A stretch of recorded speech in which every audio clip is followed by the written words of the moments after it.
A todas, a todos. Recording in progress, ¿cómo están todos? Bienvenidas, bienvenidos a nuestro tercer encuentro en este 2025 de nuestra querida Red Federal de Docentes de Argentina, nuestra querida Red Fed. Voy a aceptar acá, ahí estoy.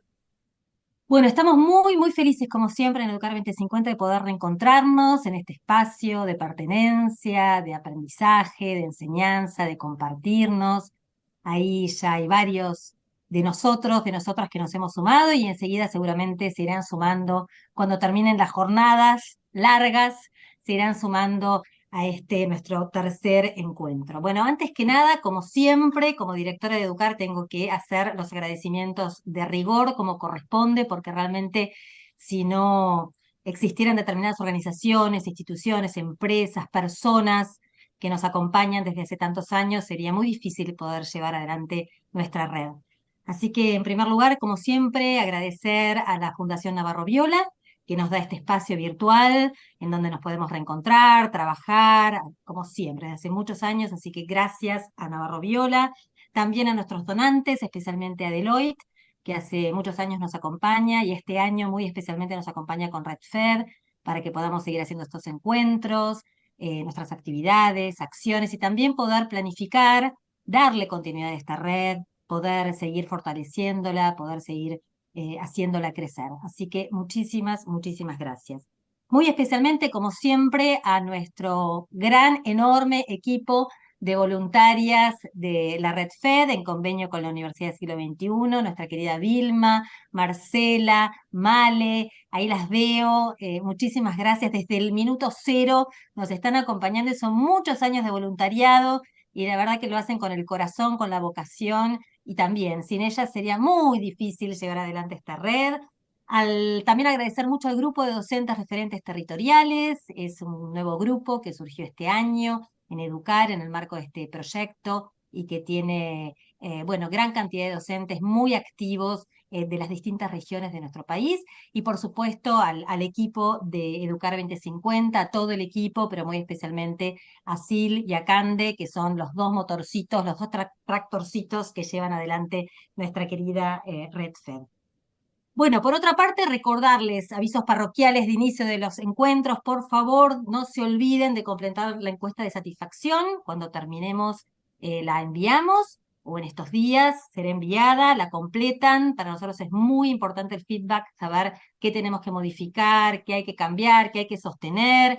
También siempre surgen opiniones muy valiosas que tomamos siempre, siempre. Y además nos permite saber quiénes estuvieron participando y entonces podemos entregar los certificados de asistencia que estamos entregando después de cada uno de los encuentros RedFed. Así que no se olviden.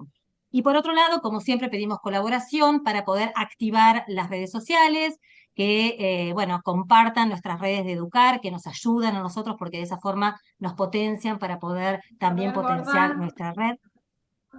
Me olvidé de decir al principio que apaguemos los micrófonos, me olvidé, hay que decirlo, porque ingresamos a Zoom, así nos escuchamos. Gracias. Así que bueno, esto de compartir en las redes, potenciar nuestra red, que otros docentes puedan ser parte, puedan sumarse. Hoy vamos a tener también el privilegio de contar con docentes de la región de América Latina y el Caribe que se van a sumar a nuestro encuentro porque estamos avanzando con este proyecto de escalar nuestra red FED en una red de docentes y directivos de América Latina y el Caribe, así que también estamos muy, muy contentos. Súmense al grupo de Facebook, tenemos casi 1000 miembros, compartimos recursos, materiales, otros cursos de otros aliados, con un intercambio constante, así que súmense. Y aquellos que estén participando hoy y en otras actividades, que no sean parte de la red, inscríbanse. Ahí Sil va a estar compartiendo en el chat todos los links, las redes, los links de inscripción, todo, todo. Seamos cada vez una red más, más grande. Bueno, así como durante este año, que es un año marcado por nuestra campaña que llamamos el Yo Voto Educación, en este 2025, que hacemos todos los años electorales, y este año es un año electoral legislativo, pero creemos que es muy importante y por eso desde Educar 2050 siempre vamos a seguir insistiendo, machacando, para poder lograr que la educación sea puesta en la agenda de política pública, en este caso electoral.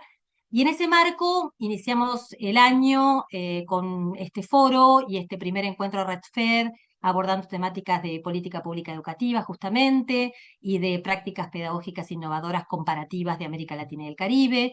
Un segundo encuentro donde hablamos sobre inclusión y heterogeneidad en el aula. Y este tercer encuentro en donde decidimos abordar un tema que, como recién veníamos hablando, es de gran preocupación, pero muy pocas veces se presta la atención que se le presta a otros temas, como es la enseñanza y el aprendizaje de la matemática. Y realmente pudimos ver, lo tomamos, ¿no? Y un poco después lo va a compartir Inés, porque tenemos el lujo de contar con Inés Cervoni. Bienvenida, Inés. Enseguida te voy a presentar como corresponde, pero gracias por estar hoy acá para poder abordar este tema, porque, bueno, como habrán visto, la verdad que de los resultados, los últimos resultados de las pruebas a aprender, nos demuestran que hay grandes desafíos por parte de los estudiantes para poder aprender los básicos conocimientos en matemática. Los porcentajes nos dan que solo el 14,2% logró un desempeño satisfactorio en matemática y que ningún estudiante, ningún, y este dato nos lo remarcó mucho Manuel, y por eso también lo traemos, ningún estudiante logró nivel avanzado directamente. Entonces, estamos en un contexto realmente problemático. De hecho, en nuestra convocatoria, este encuentro RedFed, también sumamos el dato de que 9 de cada 10 estudiantes, sabemos que tienen 14 años de educación obligatoria, no alcanza a hacer un mínimo ejercicio, una mínima operación en matemática. Entonces, el contexto es realmente complejo. Desde Educar 2050 dijimos, bueno, ¿cómo lo abordamos? Y lo primero que hicimos fue, desde el equipo, SIL, Candes, hacer un relevamiento con todos nuestros docentes de nuestra red FED, de distintos niveles educativos, que pudimos alcanzar, tener un alcance de casi 5.000 estudiantes de todo el país, y en donde fundamentalmente creo que nos importaba saber el ejercicio de la profesión docente con respecto a esta temática, las dificultades y demás. De los docentes que participaron de este relevamiento, más de un tercio señaló que les resulta difícil vincular los contenidos matemáticos con la vida cotidiana de sus estudiantes. Y 4 de cada 10 manifestaron tener dificultades para evaluar si los alumnos comprenden los distintos significados de las operaciones. O sea que de mínima sabemos, y no se lo tenemos que decir a ustedes lo saben en el aula todos los días, en el ejercicio cotidiano, que para muchos docentes es muy complejo, grandes desafíos poder enseñar directamente matemáticas.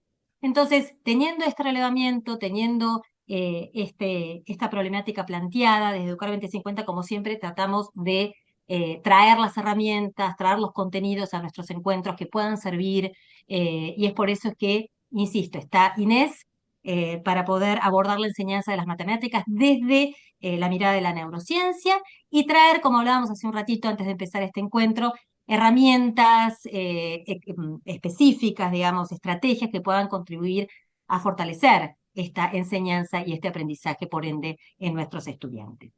Dicho todo esto, antes de darle la palabra, la voy a presentar, después vamos a tener un espacio para preguntas, también para seguir intercambiando con Inés. Les cuento que Inés es licenciada en psicopedagogía de la Universidad Católica Argentina, que tiene un máster de la University College London de Londres, Reino Unido, es directora pedagógica de la Fundación Proyecto E, que también es fundadora de Sumate, un recurso digital que busca transformar la enseñanza de las matemáticas. Es autora de Escalones Matemáticos, un programa remedial que busca fortalecer los conceptos básicos de matemáticas, Clínica Psicopedagógica en Neuroeduca, un espacio de tratamiento psicopedagógico a adultos con discalculia y dificultades matemáticas. Es docente de la Maestría de Neuropsicología del Hospital Italiano y realiza cursos y capacitaciones profesionales en discalculia, neuropsicología de las matemáticas y temas afines. Más indicada para abordar este tema en este contexto de red, imposible. Así que gracias, gracias Inés, gracias a todos y a todas, bienvenidos nuevamente y adelante Inés, la palabra es tuya. Gracias, Flor. Gracias a todo Educar 2050, a Cande, con quien venimos hablando hace mucho, por convocarme. Para mí realmente es un placer estar acá, un placer y un honor de estar acá, que este es el objetivo, ¿no? Poder compartirles un poco desde la neuropsicología y si quieren ya comparto para que se entienda un poco la temática y de qué vamos a hablar hoy. como dice el título, Neurociencias y Matemática, cómo la ciencia puede potenciar el aprendizaje en el aula. Como contaba Flor, yo soy psicopedagoga, vengo de la neuropsicología, me gusta mucho estudiar, investigar, y hace varios años que vengo investigando esto mismo, cómo las neurociencias o cómo entender qué pasa en el cerebro nos puede ayudar a enseñar de mejor manera. Y vengo un poco a replantear y repensar. Como tal cual decía Flor, yo coincido y comparto muchísimo el espíritu de Educar 2050, que les contaba que hace muchos años que lo sigo. Me gusta mucho el proyecto, el espíritu que tienen y el objetivo. Yo desde el proyecto tengo el mismo objetivo y vengo trabajando mucho en pensar cómo podemos hacer para mejorar esta situación dramática, podemos decir, en la que estamos hoy en relación a la enseñanza de las matemáticas. Así que también valoro y aplaudo todo lo que es el trabajo docente. Yo no soy docente, admiro y de nuevo valoro mucho lo que ustedes hacen y un poco este es el objetivo, poder compartirle, llevarle el concepto teórico que por ahí vengo estudiando con una estrategia concreta para llevarla al aula. Así que ese es un poco el objetivo general. Los distintos puntos que vamos a ir hablando es un poco repasar los números que acaba de decir Flor de la situación actual de la enseñanza de las matemáticas en nuestro país. Y después, como decía la pregunta que planteamos, cómo la ciencia puede potenciar el aprendizaje de las matemáticas en el aula.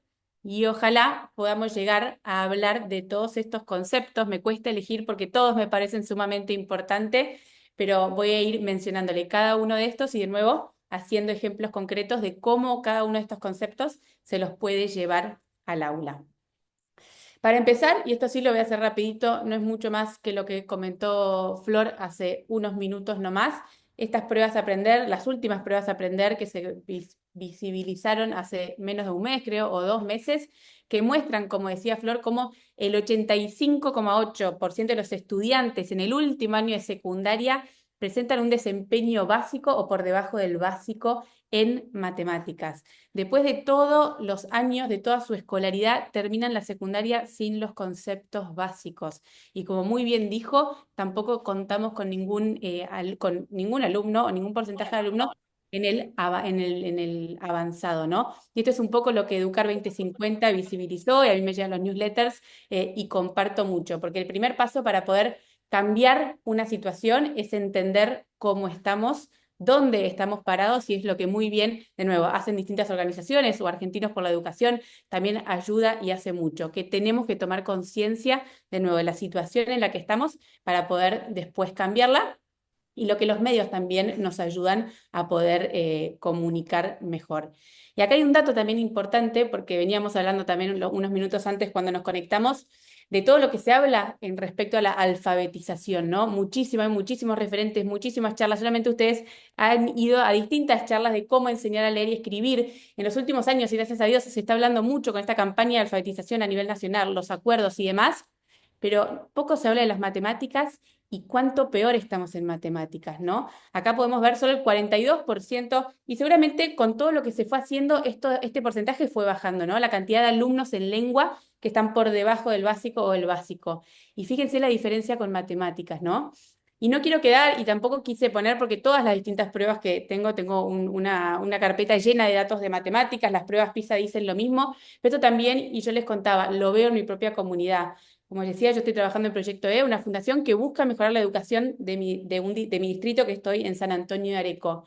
Y cuando voy a las escuelas veo lo mismo. Y acá, para mostrarles datos, el año pasado fui a evaluar a unos chicos de secundaria y el 70% de los chicos no pudo realizar una resta con dificultad. Ni siquiera una situación problemática donde requería de comprensión lectora y demás. Les puse estas tres restas y el 70% de chicos de secundaria tuvo errores en esta resta, habilidad que por ahí se aprende en segundo grado.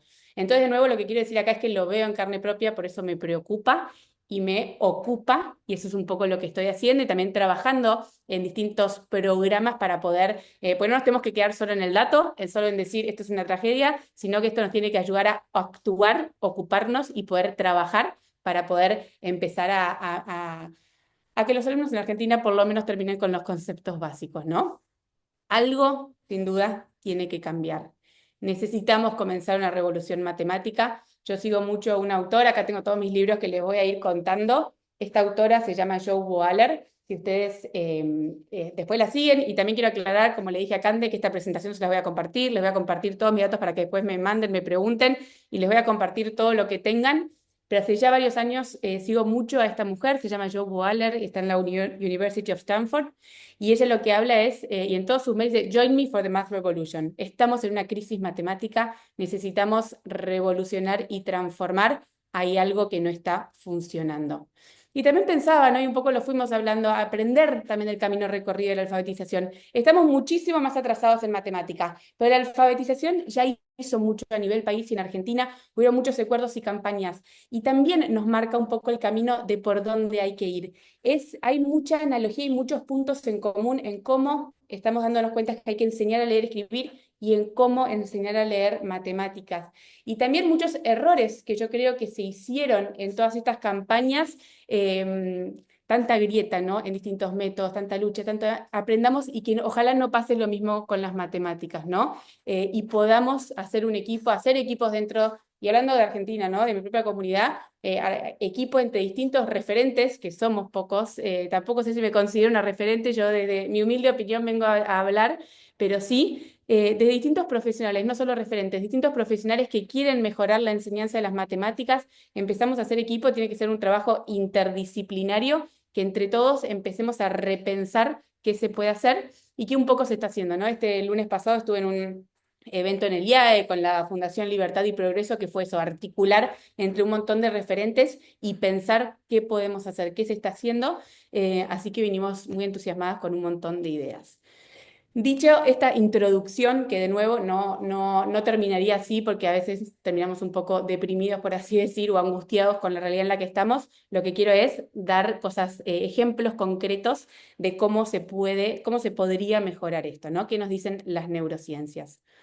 Y este primer concepto es importante, es este concepto de que nacemos, tanto los bebés, ¿no? Y acá hay muchísima evidencia que nos muestra de cómo nacemos con una intuición numérica. No somos esa tabula rasa que por ahí antes se pensaba así, de que nacemos como una hoja en blanco. Desde muy temprana edad, y acá hay muchísimos autores que hablan como desde que nacemos, ya nacemos y estamos predeterminados para poder discriminar y procesar cantidades. Y acá con la maternidad, como madre de 2 hijos, me acuerdo con mi primer hijo, Nicanor, un ejemplo muy concreto, porque yo dije, esto es lo que dicen los autores que venía leyendo. Me acuerdo cuando él era chiquito, tenía 1 año y medio, él no se iba a dormir si no tenía 4 chupetes. Él no sabía hablar, no sabía contar, no le habíamos enseñado, pero si tenía 3 chupetes, él buscaba ese cuarto. Y digo, esto es con lo que viene, ¿no? Ya sabe, ya identifica. Otro ejemplo concreto, los Paw Patrol. Me acuerdo que él se bañaba con los 6 Paw Patrol. Si yo le tiraba 3 o 4, él buscaba esos otros 2. Ya podía identificar que no había 6 y que faltaba uno, ¿no?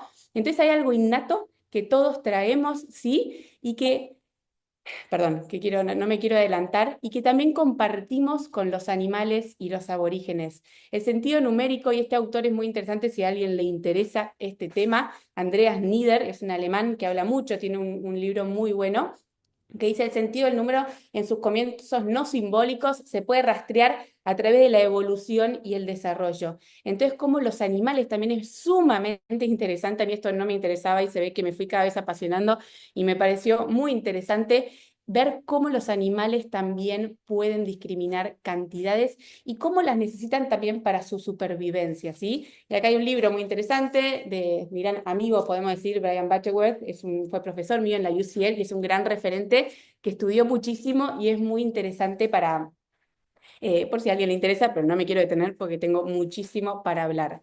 Pero lo importante acá es cómo estos autores, y Stanislao Dehaene, vine muy preparada, aunque no lo crean, en su libro El cerebro matemático, sí, del 2007, ya tiene varios años, pero el gran Stanislao Dehaene nos enseñó mucho, y él dice en este libro: la educación matemática se apoya sobre esta representación innata y preexistente de cantidades numéricas. Lo innato es esta intuición numérica con la que nacemos y la aproximación de las cantidades. Pero lo humano y lo cultural que se adquiere es lo simbólico, el cálculo simbólico exacto. Entonces, los símbolos, estos números, sí son una invención humana que necesitamos enseñar, y enseñar de manera explícita, y se apoya sobre esto innato.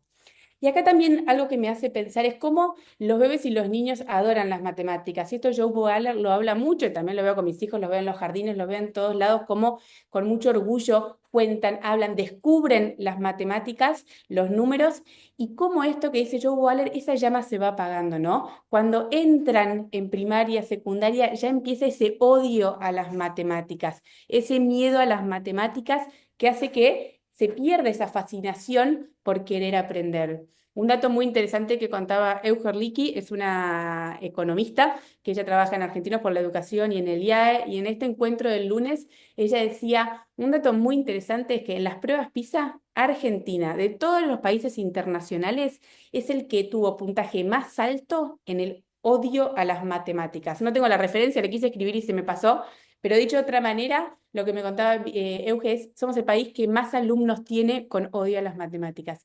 Y eso está 100% relacionado a la manera en que se enseña y a las creencias y a un montón de otras cosas, ¿no? Pero claramente, de nuevo, algo tiene que cambiar.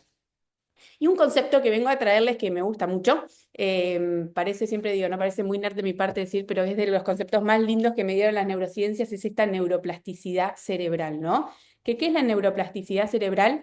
Es la capacidad del cerebro para cambiar su estructura y funcionamiento a lo largo de toda la vida, en respuesta a la experiencia, el aprendizaje y la práctica.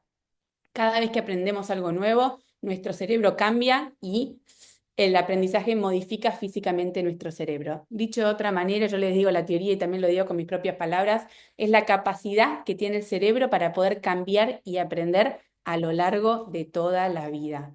Y como dice Dehan en su libro Cómo aprendemos, la capacidad de aprendizaje decae relativamente despacio, pero nunca baja por completo a cero. Nunca es tarde para aprender matemáticas. Y eso también lo viví en carne propia, trabajé mucho con discalculia, con adultos con discalculia, que era este el mensaje, como decía, la neuroplasticidad, obviamente sus cerebros, digamos, haber tenido malas experiencias en la escuela no quiere decir que no pueden aprender matemática y que nunca es tarde para aprender matemáticas, ¿sí? Más allá de estos periodos sensibles o periodos ventanas, y también lo que dice Joe Waller, ¿no? Estos aportes, este concepto de neuroplasticidad demuestra que tenemos un potencial ilimitado. Y esta idea es transformadora para muchos e incluye a las personas diagnosticadas con trastorno de aprendizaje.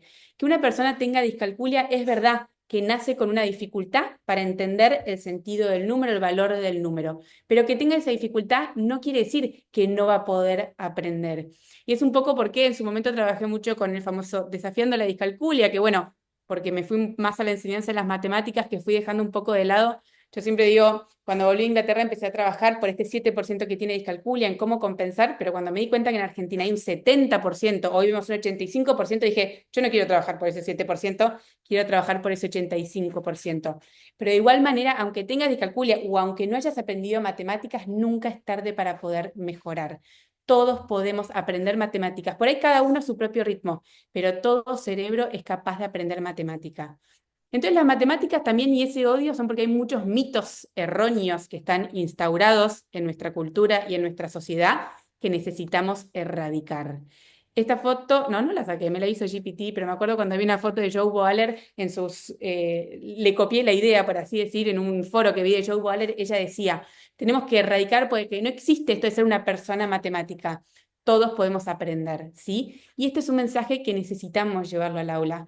Cosas muy concretas, ¿no? Acá cuando ponemos estrategia para el aula, y lo hice yo, voy a leer, después le voy a dar ejemplos de cómo lo hago yo, cómo en los programas que hago, yo no enseño matemáticas en el aula, pero ella dice, los profesores pueden comenzar la primera clase del año o pueden comenzar, mañana es feriado, el lunes, cuando lleguen al aula, compartiendo la ciencia de crecimiento del cerebro. Díganle a sus alumnos que si bien tal vez no sean iguales entre sí, cualquiera de ellos puede aprender el contenido que se va a enseñar. Y que el hecho de que el aprendizaje sea más o menos productivo se deben a lo que ellos piensen al respecto, y esto está relacionado a las creencias matemáticas que ahora vamos a hablar, ¿no? Esto no quiere decir que todos somos iguales en matemática, ¿no? Y que todos tenemos la misma habilidad. No quiero decir eso, sino quiero decir todos podemos aprender, ¿sí? Por ahí cada uno a su propio ritmo, pero darle el mensaje a los chicos. Y esto cuando Flor leí en la introducción, un poco también por lo que me compete en mi trabajo de proyecto de esta fundación en la que trabajo yo trabajo en programas para mejorar la educación de mi distrito. Cuando voy, yo les contaba, ¿no? Tenemos una metodología de trabajo de identificar problemáticas y diseñar programas conectando con programas que ya funcionan. Cuando voy a la lectoescritura, a la alfabetización, yo tenía para elegir entre 7 programas, el Dale de Beatriz Diu, que la aprendo leyendo, un montón de programas que estoy implementando y que son excelentes. Cuando digo al mundo de las matemáticas, digo, tengo este problema que el 70% no sabe restar, que hay en el mercado, cri, cri, cri. Y hay algo, ¿qué programas tengo con evidencia? Cri, cri, cri. Así que a puro pulmón estamos desarrollando desde Proyecto E, hace ya varios años que vengo trabajando en este programa, que se llama Escalones Matemáticos, un programa que busca esto, trabajar los conceptos, empezar a mejorar y que los chicos por lo menos terminen la secundaria con los conceptos básicos, ¿no? Vamos por las 4 operaciones básicas, con eso por ahora ya me conformo. Y ahí trabajo, o sea, todos estos conceptos que yo estoy trayendo, obviamente son los que me motivaron a diseñar el programa. Y entonces, esto es un poco lo que decimos antes de arrancar. Escribí tu cerebro matemático, ponele un nombre y le hacemos explícito cómo su cerebro matemático es como un músculo. ¿Sabías? Bueno, de esta manera, ¿no? Cuanto más practiquemos y trabajemos en matemática, más fuerte será nuestro cerebro matemático. Y ahí aparecen cosas interesantes como este cerebro inactivo, ¿no? Porque mi cerebro matemático está inactivo, decía este chico, no puede aprender matemáticas, pero no importa, necesitamos psicoeducar. Y no hacerlo una sola vez, ¿no? Eso también nos dimos cuenta, mismo obviamente este Escalones Matemáticos es un programa que va a ir mejorando. Yo hice toda una primera sección de psicoeducación y dijimos, no, para el año que viene esto es un mensaje que se tiene que dar constantemente. Eh, y después también estos conceptos, el cómo hacerlo está en la creatividad de cada uno, ¿no? Me acuerdo con mis pacientes con discalculia, o esto es lo que un chiquito en pandemia de 6 años, me acuerdo, Nico decía, mi cerebro matemático lo puedo entrenar. El mensaje de esto de que con esfuerzo se puede, ¿sí? Y acá me gustó mucho, vi una, Daniela Ansari es un canadiense, otro referente que tenemos en cuanto a la enseñanza de las matemáticas, muy, muy bueno, en todo lo que es enseñanza de las matemáticas y discalculia. Y él decía en su charla en un congreso de Boombox de este año, dice, los docentes son los grandes orquestadores de la plasticidad cerebral. Y decía, qué responsabilidad, ¿no? Le decía a Vicky cuando intercambiaban, ¿no? Decir que los docentes son los grandes responsables de poder ensanchar, mejorar, fortalecer el cerebro matemático de sus alumnos y que los que realmente pueden lograr, ¿no? Este también le agregué a último momento, dice, me gustaba que dice, hay estudios que demostraron que el maestro tiene tiene un mayor impacto, perdón, en el aprendizaje de los estudiantes que cualquier otra variable. Entonces, de nuevo, por eso es la admiración, valoro y aplaudo el trabajo de los docentes y qué responsabilidad tienen, y también, bueno, tenemos como toda comunidad, pero los docentes a la hora de enseñar. Entonces, está espectacular también cómo Educar 2050 trabaja con con todos ustedes, ¿no? Y trata porque fortalecer a los docentes claramente es algo esencial y sumamente importante en todo este proceso que tenemos que hacer para mejorar un poco los datos en relación a las matemáticas. Segundo concepto que les traigo son las creencias matemáticas, que obviamente está sumamente relacionado a todo lo que es la neuroplasticidad. La gran reina de es esta Jo Boaler que les conté, como dice el libro, se llama Mentalidades Matemáticas. Jo Boaler, esta mujer, tiene una página que se llama YouCubed, que pueden entrar, hay un montón de recursos, un montón de videos. Lo que hizo esta gran mujer fue, seguramente, creo, por ahí muchos de ustedes deben conocer el concepto de Carol Dweck, de los mindsets, de las mentalidades, de mentalidad fija versus mentalidad de crecimiento, que también es un concepto que se popularizó mucho, se llevó hasta el mundo empresarial, de los deportes, ¿no? Pero ella habla, y lo explico brevemente por si alguien todavía no lo maneja, de dos mentalidades, ¿no? Dos maneras de pensar. La mentalidad fija son aquellas personas que creen que su cerebro es siempre igual, ellos nunca van a poder mejorar. Y fíjense todas estas frases que seguramente las hayan escuchado, hasta en amigos, conocidos, alumnos, ¿no? Las matemáticas son imposibles, yendo a las matemáticas nunca voy a poder aprender, es imposible, no me quiero ni esforzar, yo nunca voy a poder, no nací para esto. Son esas personas que tienen esta mentalidad fija matemática. Mientras las personas que tienen mentalidad de crecimiento son aquellas personas que están seguros, ¿no? Y posiblemente, explicando el concepto previo de la neuroplasticidad, podamos generar esta mentalidad de crecimiento, ¿no? Es esa mentalidad, esa creencia de que ellos van a poder mejorar, que con esfuerzo uno puede practicar y entrenar aquella habilidad, ¿sí? Entonces son personas que realmente se esfuerzan en las clases de matemática, que quieren aprender, que quieren recibir el feedback del docente, porque saben que así van a poder ir mejorando y aprendiendo. Entonces lo que hizo Joe Waller es aplicar esto de los mindsets al mundo de las matemáticas. Y ella dice en este libro, las creencias que los estudiantes tienen sobre las habilidades matemáticas y sobre la naturaleza de las matemáticas mismas afectan profundamente cómo aprenden y cómo se relacionan. Cuando los estudiantes creen que las matemáticas son solo para genios o que no pueden mejorar, eso limita su propio potencial.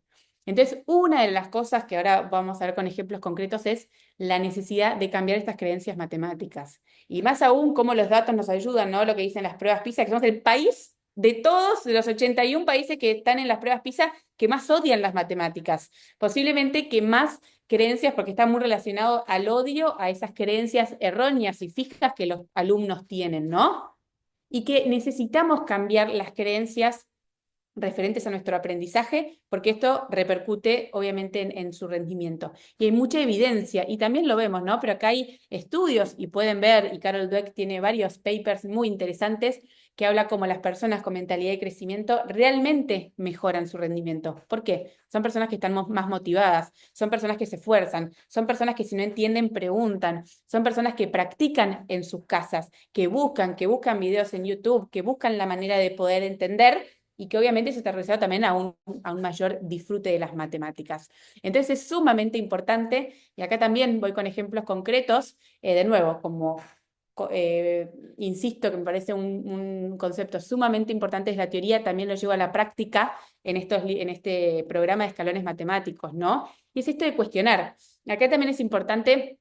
Primero, si tenemos claro con lo que decía antes, el concepto teórico, el cómo se ejecuta, ahí está en la creatividad de los docentes, y me encantaría, siempre lo digo y la verdad que no recibo mucho, pero me encantaría ver cómo esto lo llevan a la práctica, ¿no? Que después me manden fotitos de hice esto otro, se me ocurrió esto, porque también si ponen en Pinterest o donde ustedes quieran, hay muchísimo material, pero es esto de cuestionar y hacer explícito también. Obviamente este cómo depende un poco de la edad. Esos son chicos de sexto grado donde ya puedo cuestionar qué es lo que ellos creen. Por ahí un chico de primer grado, y esto Daniel Ansari también lo decía mucho en su última charla, hay que tener también entender o contextualizar la etapa evolutiva de esa persona, ¿no? Por ahí en primer grado es difícil que ellos se cuestionen y hagan metacognición acerca de qué es lo que ellos piensan.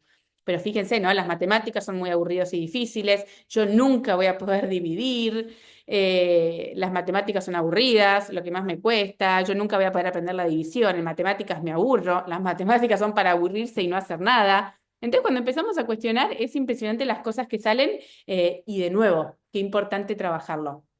Y acá otras ideas de cómo hacerlo, ¿no? ¿Qué pensamientos negativos tengo? ¿Por cuáles los puedo cambiar? ¿Por qué pensamiento positivo? Si me pierdo al contar, bueno, si yo practico más, me lo voy a aprender. Me cuesta calcular unas cuentas. Bueno, si practico y practico, todo me va a salir bien. Me cuesta escribir números. Si le dedico tiempo, me va a salir mejor, ¿sí? Y acá es algo muy interesante que habla mucho Carol Dweck, que es más su charla TED, se volvió muy famosa, es The Power of Yet, el aún todavía. Todavía no sé multiplicar, pero si practico, pregunto y demás, lo voy a poder lograr, ¿sí? Y ahora sí, vamos un poco a este tema más de neuropsicología. Cande, no sé si vengo bien, vengo ahí monitoreando el tiempo. Bárbara. Inés, sí, sí. Buenísimo, no vengo leyendo el chat, después me dirán si surge alguna pregunta. Es, ¿qué pasa en el cerebro cuando alguien aprende matemáticas? Bien de la neuropsicología, ¿no? Em, Entender qué pasa en el cerebro cuando aprendemos matemáticas nos ayuda a entender, yo creo, por dónde tenemos que ir o cómo tenemos que enseñar.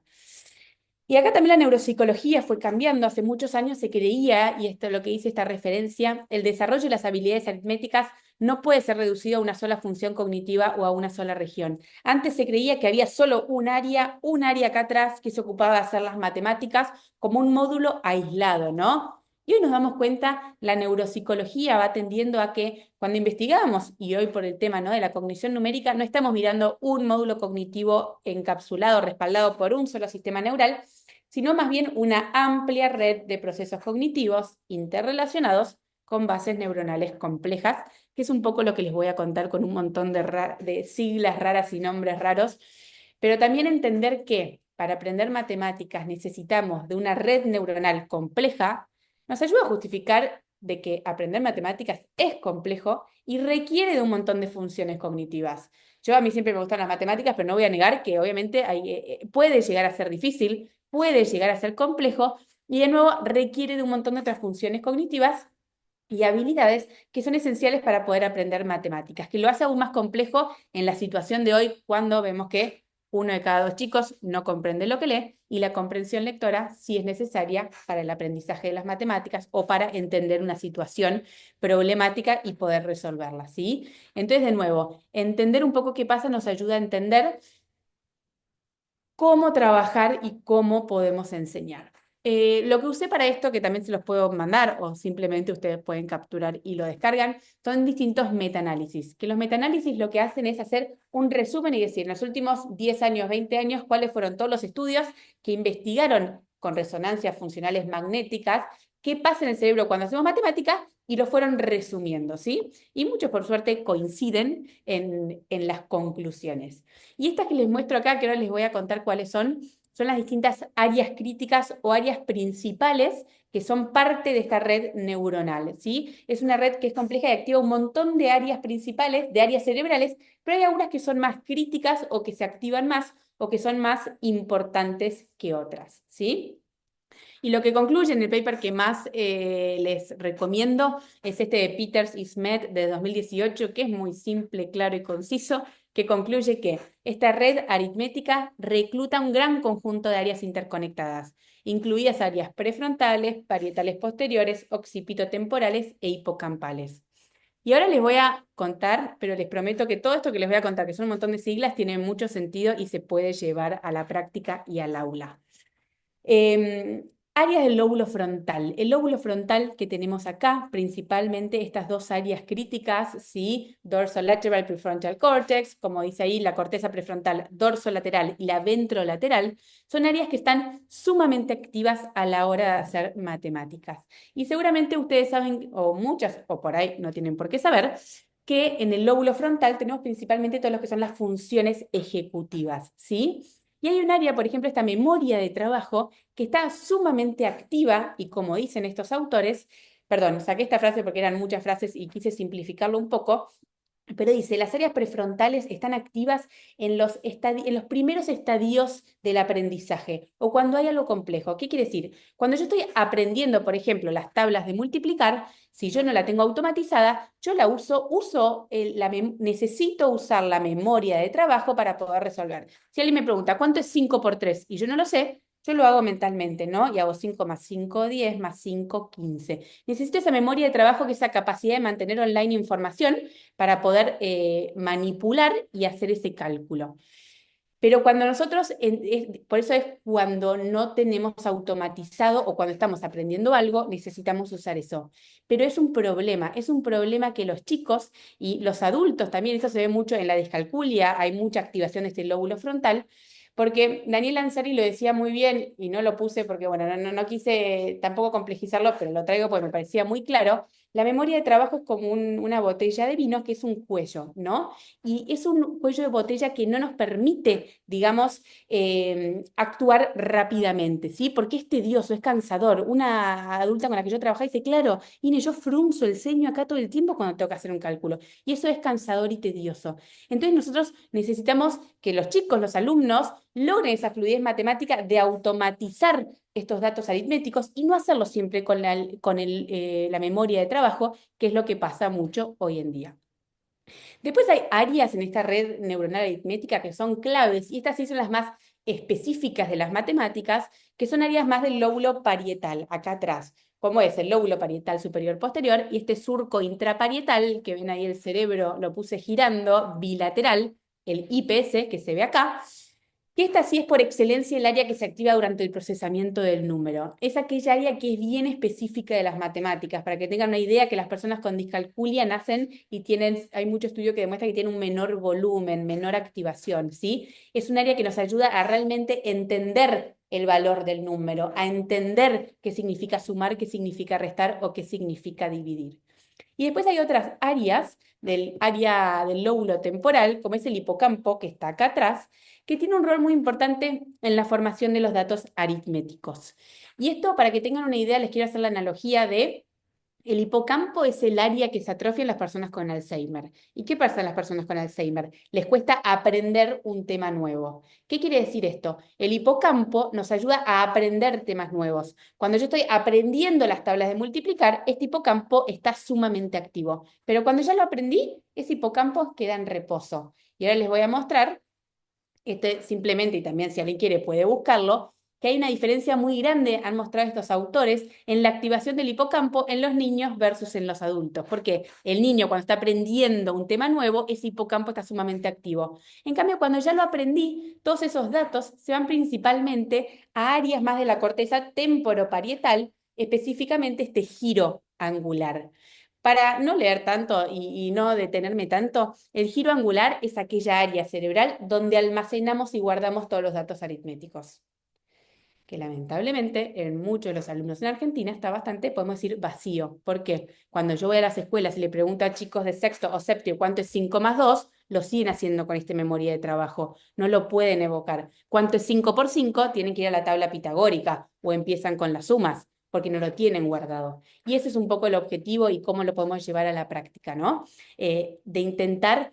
Perdón, ¿no? Quiero terminar con este tema y que quede bien claro. Este giro angular, y ahora van a ver, yo le digo a los chicos, es como una biblioteca matemática que ellos tienen acá atrás y que el objetivo es llenarla de un montón de datos aritméticos. ¿Por qué? Porque es mucho más fácil ir y evocar y buscar ese resultado que resolverlo con esta memoria de trabajo, ¿sí? Y les sirve mucho a los chicos también con este programa de escalones matemáticos que estamos implementando este año. Las maestras lo que más me dicen es esto, que a los chicos les encanta este tema de la biblioteca matemática y que es muy gráfico. Y es algo que constantemente estamos yendo y viniendo frente a este tema. Y esta es una de las tantas ideas que podemos usar, perdón, última área, ese giro fusiforme que está acá atrás en la corteza occipito-ventral, que tiene un rol muy importante en todo lo que es el procesamiento visual de la información simbólica. Todo lo que son las habilidades visoespaciales están muy relacionadas y son un componente sumamente importante a la hora de aprender matemáticas. Yendo a cómo llevar esto al aula, ¿no? Un montón de maneras de hacerlo. Yo les cuento algunas de las que estoy implementando. Lo hice hace un montón cuando trabajaba más en la clínica y yo le decía a los chicos, ¿no? Cuando no se da cuenta, usa esta parte frontal, pero eso requiere de mucha atención, mucho esfuerzo y es cansador. En cambio, si vos lo llevás, y le hacía la analogía de la película, ¿no? Intensamente, Inside Out, no sé si la vieron cuando van a la parte de atrás, que es una biblioteca llena de un montón de pelotas. Digo, esa es su biblioteca matemática. Y necesitamos guardar cada vez más pelotas o más datos aritméticos. ¿Por qué? Porque te convertís en una Ferrari. Es mucho más rápido ir y buscar y evocar. Y esto es un poco de distintos ejemplos de cómo también lo estamos llevando en nuestro programa, que se los hacemos así de explícito. Y también es algo que vuelvo constantemente. Fíjense, otra cosa que no llegué a hacer es a poner por falta de tiempo, no que estoy mirando el reloj Cande y me preocupa, pero bueno, seguimos, es incorporar la metacognición. Es sumamente importante incorporar la metacognición en el aprendizaje de las matemáticas. También se ve como en el cerebro son áreas más prefrontales, ya no me acuerdo del área específica, que se activa cuando trabajamos la metacognición y hay cada vez más evidencia de la importancia. Y esto por eso yo decía también la analogía, hay mucho de lo que sabemos para las lenguas, para un montón de otras materias que también se aplican a las matemáticas. Hoy la metacognición es una habilidad que se aplica en muchísimas áreas, ¿no? Y cada vez hay más autores hablando de qué importante esto de reflexionar acerca de su propio pensar, reflexionar de su aprendizaje. Entonces yo trabajo mucho con estas pausas metacognitivas que tenemos en el programa y fíjense, ¿no? Responde todas estas multiplicaciones, colorea en verde cuáles están guardadas en tu biblioteca matemática, cuáles ya las evocaste y para las que no, vamos a pensar en estrategias explícitas. Te voy a enseñar y acompañar cómo podés hacer para poder guardarlas, pero vos lo vas a lograr. Y un concepto más que me parece sumamente importante también es la importancia de estos conceptos fundacionales. No me gusta, les voy a decir mucho esta traducción, pero no encuentro. En inglés le dicen estos foundational facts, ¿no? Estos primeros, estos hechos, conceptos básicos también. Bueno, hay distintas maneras y obviamente también se puede hilar fino en la diferencia de algunos conceptos, por eso no encuentro una traducción exacta. Pero esto me gusta mucho y la tengo sumamente presente, bueno, por eso tanto que al programa le puse escalones matemáticos. de pensar las matemáticas como una escalera caracol. Yo antes la pensaba y la dibujaba como una escalera así, ¿no? Pero es una escalera que tenemos que, primero, la importancia de trabajar los primeros escalones, y es algo básico. Si yo no sé, yo no sé sumar, ¿cómo le voy a enseñar la multiplicación? Si yo no sé multiplicar, ¿cómo voy a dividir? Es mucho más difícil. Si yo no sé los conceptos básicos o no tengo fluidez matemática, los cálculos combinados me van a costar un montón. Es decir, también uso mucho la analogía, ¿no? De esta escalera, porque si yo no tengo estos primeros escalones, es una escalera que se va a caer, es una escalera que está atada con alambre y que posiblemente tengas miedo de subirte, que es un poco lo que se genera. Necesitamos trabajar los primeros escalones, los primeros conceptos de las matemáticas para que sea una escalera que esté fuerte, para que estos primeros hechos básicos que sostienen el resto sean bases sólidas, ¿no? Que también se habla mucho, Daniel Ansari habla mucho de estos building blocks de las matemáticas.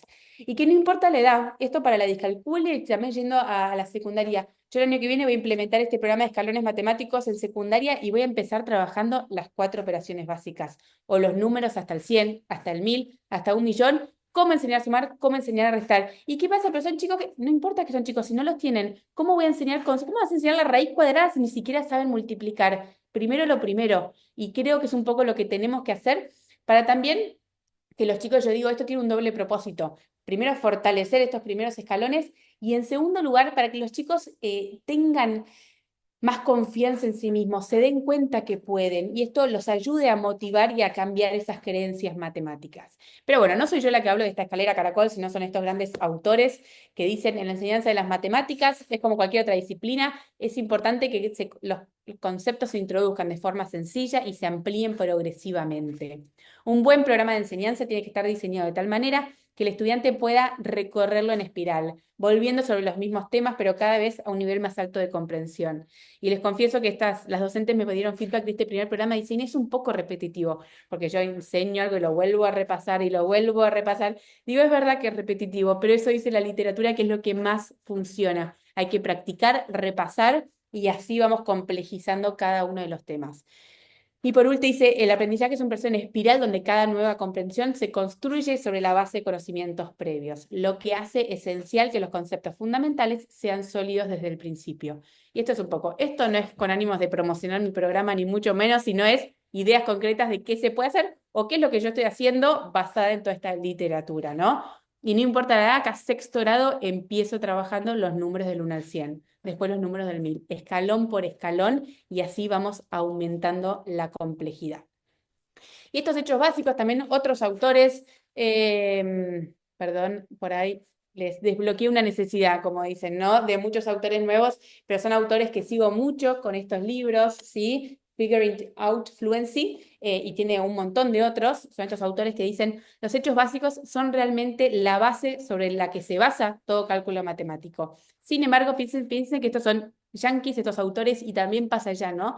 Demasiados estudiantes abandonan la escuela primaria sin tener fluidez con los hechos básicos. Acá podemos decir, ni siquiera estamos pretendiendo que tengan fluidez, sino sin entender los hechos básicos o las operaciones básicas. Está pasando en las escuelas de Argentina, es lo que nos muestra las aprender.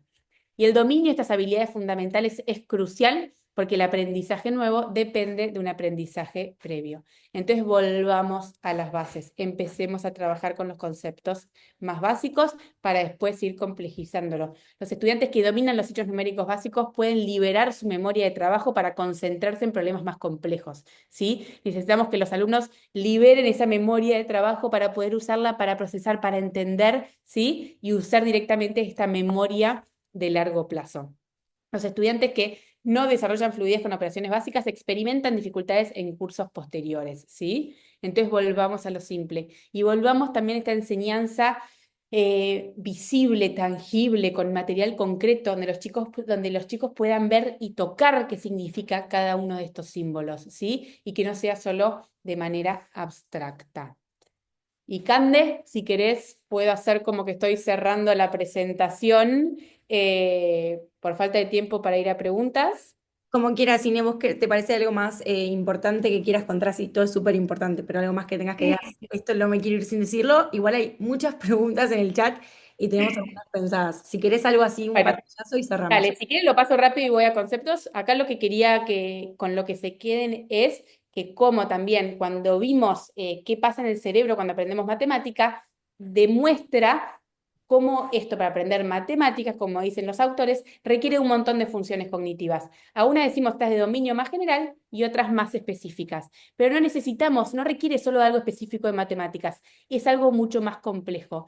Y esto, además de que también, no solo algo, no, perdón, quería hacer referencia a esta otra, no solo se requiere un montón de funciones cognitivas, sino hay un montón de otros factores que también impactan en cómo uno aprende matemáticas, como la motivación, la manera de enseñar, el apoyo de los padres, nivel socioeconómico y demás.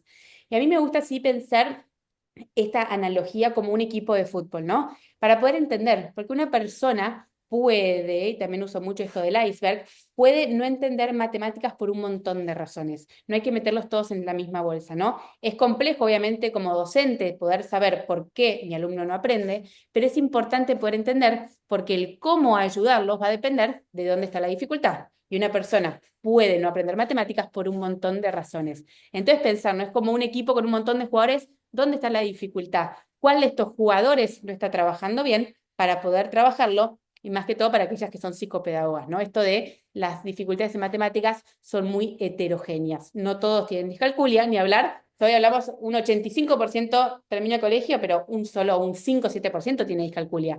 Hay un porcentaje muchísimo mayor que no está entendiendo por distintas razones y que la manera de trabajar es completamente diferente, ¿no? Y algo que con lo que quiero terminar es, no importa, que esto también es importante, ¿no? No importa por qué no entiendas matemática, pero no entender matemática genera mucha ansiedad, vergüenza, baja autoestima, ¿sí? Esto me lo han dicho personas con discalculia lineal. ¿Sabes la vergüenza que es ir a la verdulería y no poder calcular cuánto es 2.000 más 3.500 y necesitar sacar la calculadora? ¿Sabes qué vergüenza cuando estoy en un bar con amigas de que digan 15.000 dividido 3 y no poder hacerlo? ¿Sabes qué vergüenza que me digan dejar un 10% de propina y no tener ni idea cómo es? Y esto sí es muy presente y quiero por ahí terminar revalorizando, por un lado dijimos los docentes como principales orquestadores de esta neuroplasticidad cerebral y por otro lado también revalorizando la importancia de las matemáticas, que somos pocos, creo, bueno, no voy a decir somos pocos, pero sí es importante y las matemáticas como una habilidad también esencial para la vida diaria.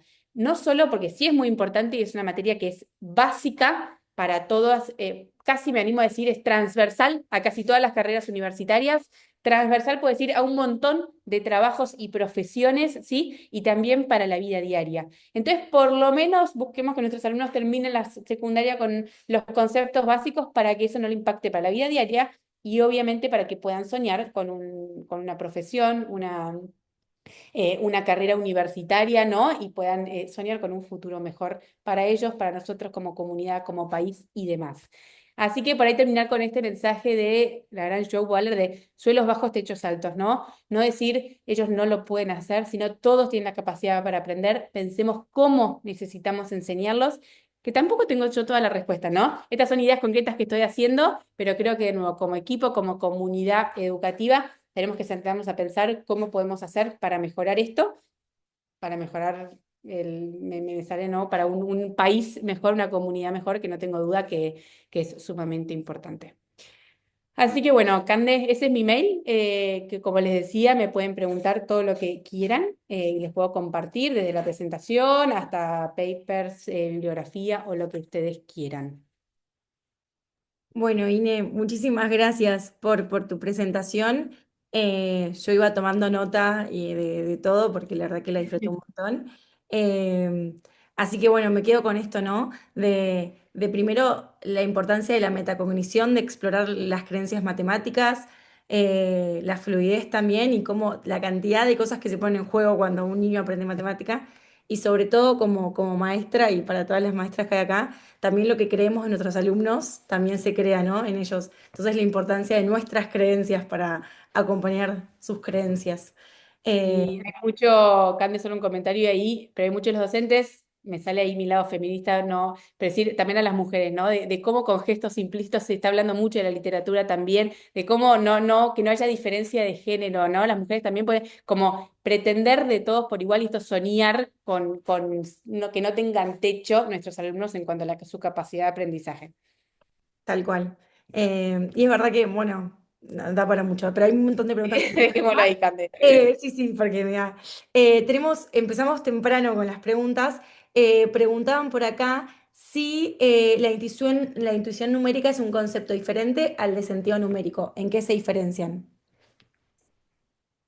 Esto depende de cada autor, la verdad. Y acá sí en las matemáticas hay ciertos temas en los que todavía no hay tanta unanimidad como por ahí sí pasa en la alfabetización.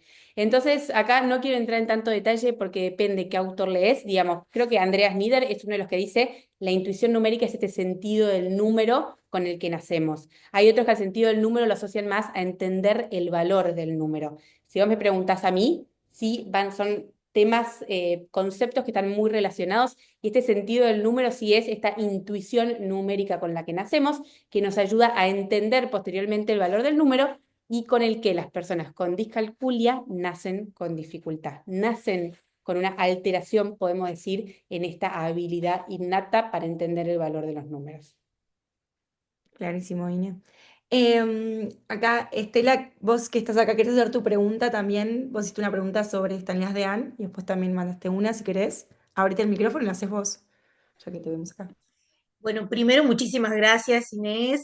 Ha sido un placer escucharte y súper interesante todo lo que has dicho. Y de esto que nos has presentado, ¿cuál dirías que es la causa más probable del bajo rendimiento en matemáticas en los niños de primaria? Te doy mi opinión, Estela, no tengo los porcentajes. Y yendo, ¿cuál es lo más probable? A ver, em, este 85,8%, ¿no? Casi, bueno, de los niños en Argentina que no aprenden matemáticas, si vos me preguntás a mí cuál es la razón más probable por la cual tenemos ese porcentaje tan alto, me animo a decir que es cómo se enseña y cómo se enseñó. No es la única causa, pero no puede decir, y no, o sea, no puede ser que haya tantos chicos. Si nosotros vamos a la psicopatología o los porcentajes de chicos que tienen trastornos específicos del aprendizaje, es un 7%. Hay un libro muy interesante, se llama The International Handbook of Mathematical Difficulties del 2019, que habla, y ellos hablan de manera general como mundial, hay un 25% de personas con dificultades matemáticas en países más desarrollados, ¿sí? O si nosotros sumamos los porcentajes de chicos con trastornos específicos del aprendizaje o con un retraso mental, una discapacidad intelectual que puede impactar, por ahí entre ese 25. Pero ese del 25% a ese 85%, me animo a decir que la causa más probable es cómo se enseña, que es lo que más tenemos a nuestro alcance para poder cambiar. Estela es de Uruguay, ¿no, Estela? Sí, pero igual en nuestro país los porcentajes son un poco diferentes, pero igual matemática siempre está también como un bajo rendimiento, Y bueno, con igual bajo rendimiento. hay muchos colegas uruguayos muy buenos y saben Sí, mucho acerca de la cognición numérica. Hay sí, grandes referentes, desde Ale Maiche, no hay muchos con sí, los Ale es un sí, genio. Y es verdad que se está sí. haciendo mucho, se hizo mucho, así que tiene sentido que esté un poquito mejor en cuanto al porcentaje. Gracias. Acá María Victoria también hizo una pregunta. María Victoria, si estás, vos te podés sacar el micrófono y hacerla. Si no, adelante yo. Ahí está María. Hola, ¿qué tal? No prendo la cámara porque estoy despeinada porque me bañé recién. Bueno, Inés, gracias primero por este espacio y también a Educar 2050. Mi consulta es si hay dentro de este programa y este proyecto ciertas, no sé si la palabra adecuada es adaptaciones, pero ciertos niveles tal vez que contemplen diferentes habilidades matemáticas o diferentes, sí, diferentes habilidades, para no hablar de niveles. Teniendo en cuenta que hay muchísimas brechas entre las capacidades y habilidades de algunos estudiantes con respecto a otros. No sé si me expliqué. A ver, de nuevo, vos decís si hay, vos estás hablando del programa que yo mencioné, Escalones. Exacto, sí. Ah, mira, no. En un principio habíamos elegido, digamos, yo esto lo cuento porque creo que lo que pasa en San Antonio de Areco también refleja mucho qué pasa en en distintas comunidades, ¿no? Victoria, el año pasado habíamos elegido trabajar solo con algunos chicos y después, como eran tantos los chicos con dificultad, decidimos hacerlo de manera grupal. Y ahí sí no lo planteamos como distintos niveles, que por ahí está bueno, ¿no? Ese gran desafío de trabajar frente a la heterogeneidad de los distintos niveles, y creo que Silvia Figliaconi habló mucho. Y acá no, y sí está pensado más que todo para priorizar a aquellos, este 70-80% que no entiende matemáticas, ¿no?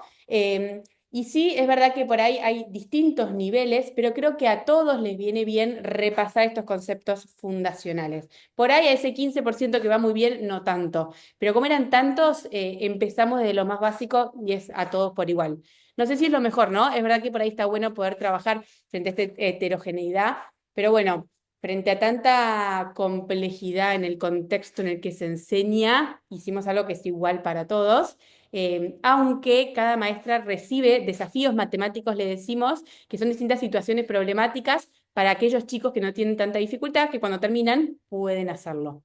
Pero no lo hice por niveles, no aún. Estaría bueno, pero no aún. Excelente. Bueno, ¿Puedo hacer una pregunta? Haciendo eco. a Por ver, ahí la puede escribir, Elizabeth. sí, a ver, Eli, si querés. Ahí ya se dejó. Ah, Ahí a perfecto. mí me interesaría saber el tema de las matemáticas en los jóvenes adultos, ¿A qué te porque refieres, Elizabeth? estamos hablando de adolescentes y me gustaría saber si a ellos les cuesta más la matemática que a los docentes o dentro de la enseñanza es lo mismo, digamos, tienen la misma dificultad y la pueden resolver y aprender. A ver, si me No sé si me preguntas a entienden la mí, pregunta. a ver, te la respondo y me decís si se entendió o no. Si vos me preguntás a mí, no importa tanto la edad, obviamente sí importa y hay que contextualizar y por ahí adaptar lo que se enseña a cada edad, pero más que todo, por ejemplo, lo que son las situaciones problemáticas, ¿no? Yo, el cuaderno de segundo grado es diferente al de sexto, porque los desafíos, le decimos matemáticos, están contextualizados para chicos de segundo grado como para sexto. Si vos me preguntás adolescentes versus jóvenes o jóvenes adultos, por ahí cambiaría lo que es esto de contextualizar situaciones problemáticas, pero empezaría trabajando desde los mismos conceptos, desde los conceptos más básicos, repasando las 4 operaciones básicas, buscando la introducción, la fluidez matemática de estas 4 operaciones. Cuando yo trabajaba con adultos con discalculia, y eso lo decía siempre, no importa si tenía 41 años, yo empezaba trabajando los números del 1 al 10, los números hasta el 100, la suma, la resta, ¿sí? Como el orden, esta enseñanza sistemática donde hay un orden gradual y no empiezo trabajando por la mitad de la escalera. Por ahí empiezo de lo más básico y por ahí vaya avanzando más rápido, pero siempre empiezo y es esto de que empezar desde lo más básico también ayuda a generar esa confianza que es igual de importante que aprender el concepto teórico. Entonces, está bueno empezar de lo más básico, siempre psicoeducando, explicando, dicho de manera más simple, ¿por qué se empieza, no? Yo le explicaba a los adultos que empezábamos los conceptos más básicos, porque esta es una escalera, trabajamos los primeros escalones, para que no piensen, no, ¿qué hace esta que me hace trabajar los números del 1 al 10 cuando yo soy mucho más grande, ¿no? Entonces, explicar el por qué se arranca, creo que es bueno, y obviamente empezar desde ahí. Me encanta tu respuesta. La verdad que nosotros en el secundario para adultos que hemos tenido, hemos hecho un taller de matemática y en el taller de matemática yo le decía a los profes que empiecen desde lo básico y que relacionen las matemáticas con las cosas de la vida cotidiana, es decir, y con juegos. La verdad que no estaba tan errada. Gracias por tu respuesta. Bien, Eli. Vamos, Eli. Ahora con justificado vas, Eli. Así. Lo escuché el otro día en Educar 2050 con Inés Cervoni, que hay que jugar y empezar desde cero. Eh, Ine, también tenemos una pregunta a cada una psicopedagoga en escuela. ¿La querés hacer vos, Isabela? Hacemos. Ah, sí, ahí está Isabela. Ay, no Ay, te. no,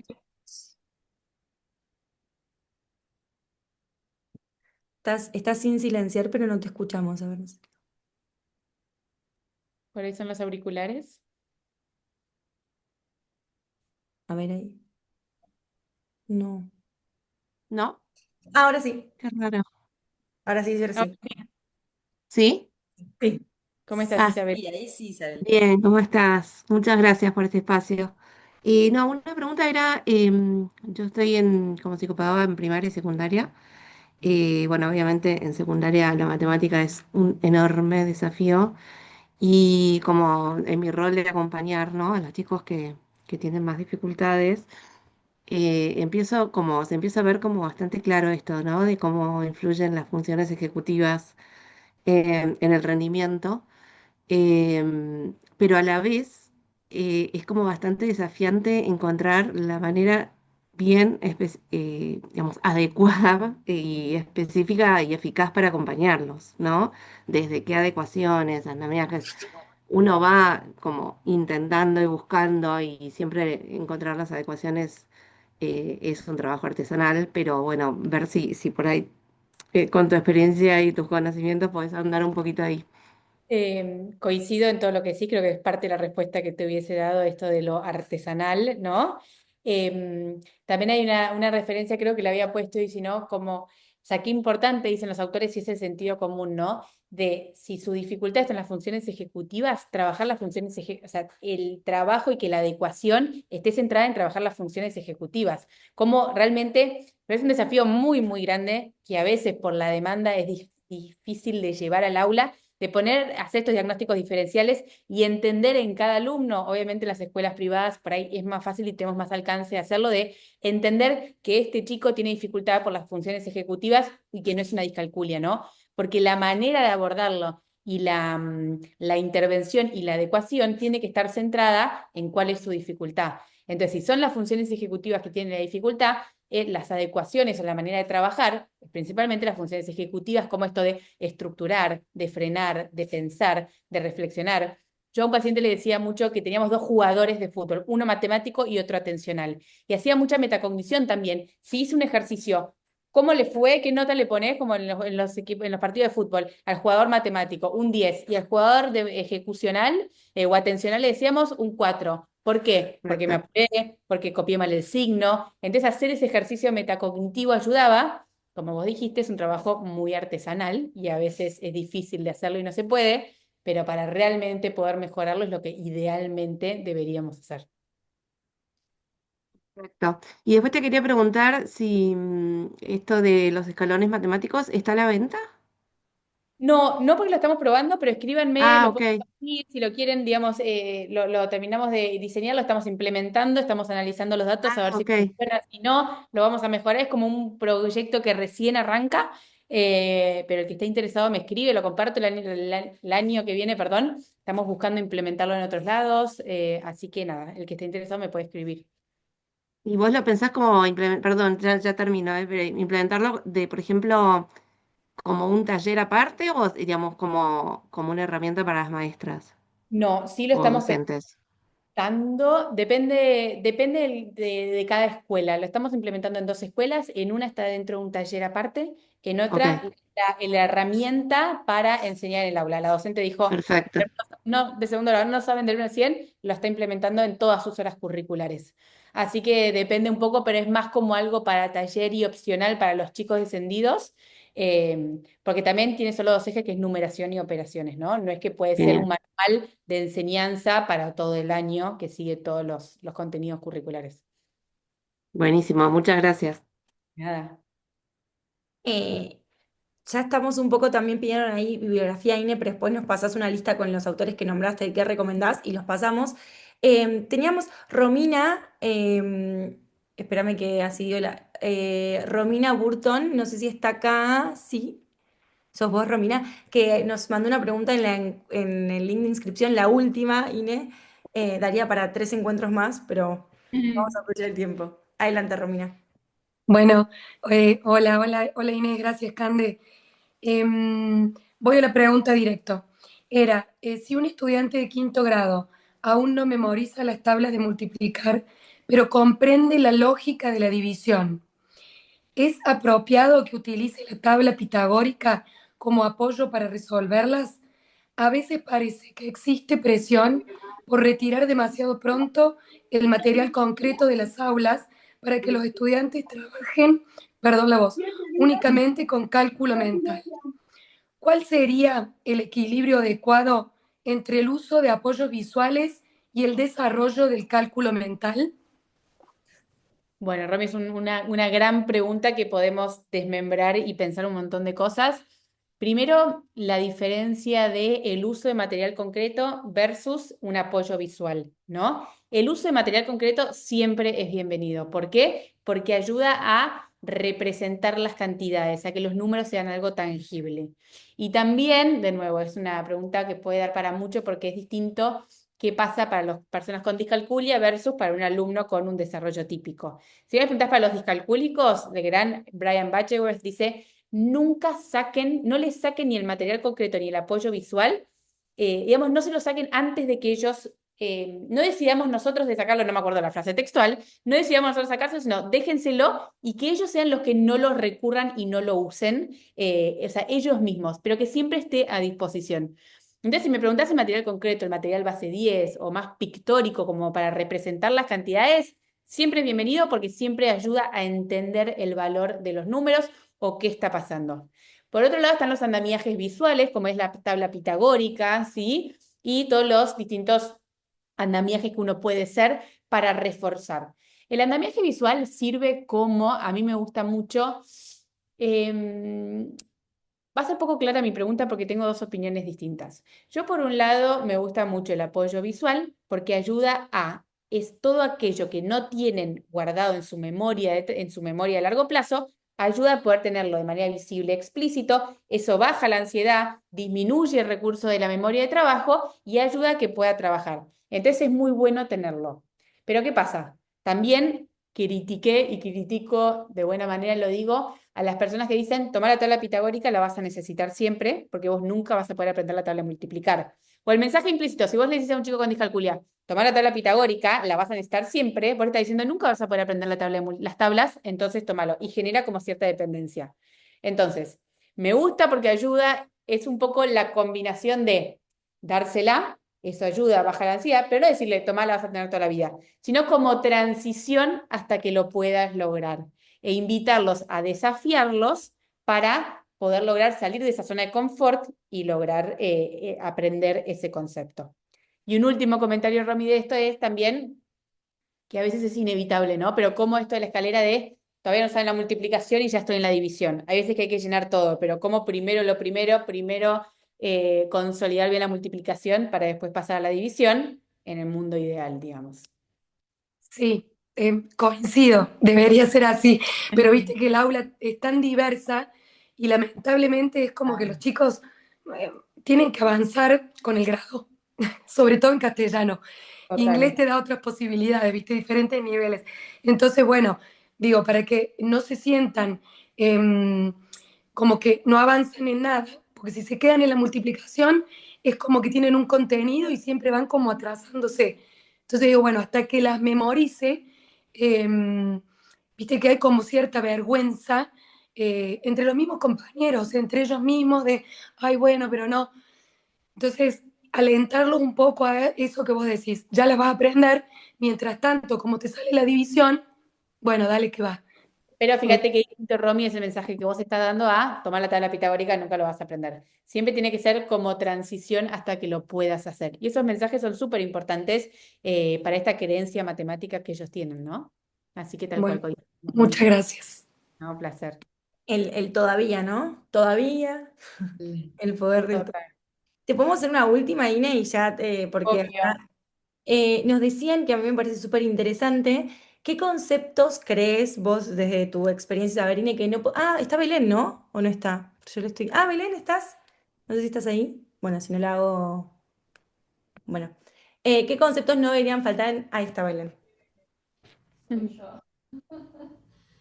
Hola, ¿qué tal? Sí, yo preguntaba qué conceptos no deberían faltar en un programa de formación de futuros profesores de matemática. Yo soy psicopedagoga, por un lado hago psicopedagogía clínica y por otro lado tengo a cargo la cátedra de Psicología del Desarrollo de profesorados en la Universidad de Comahue.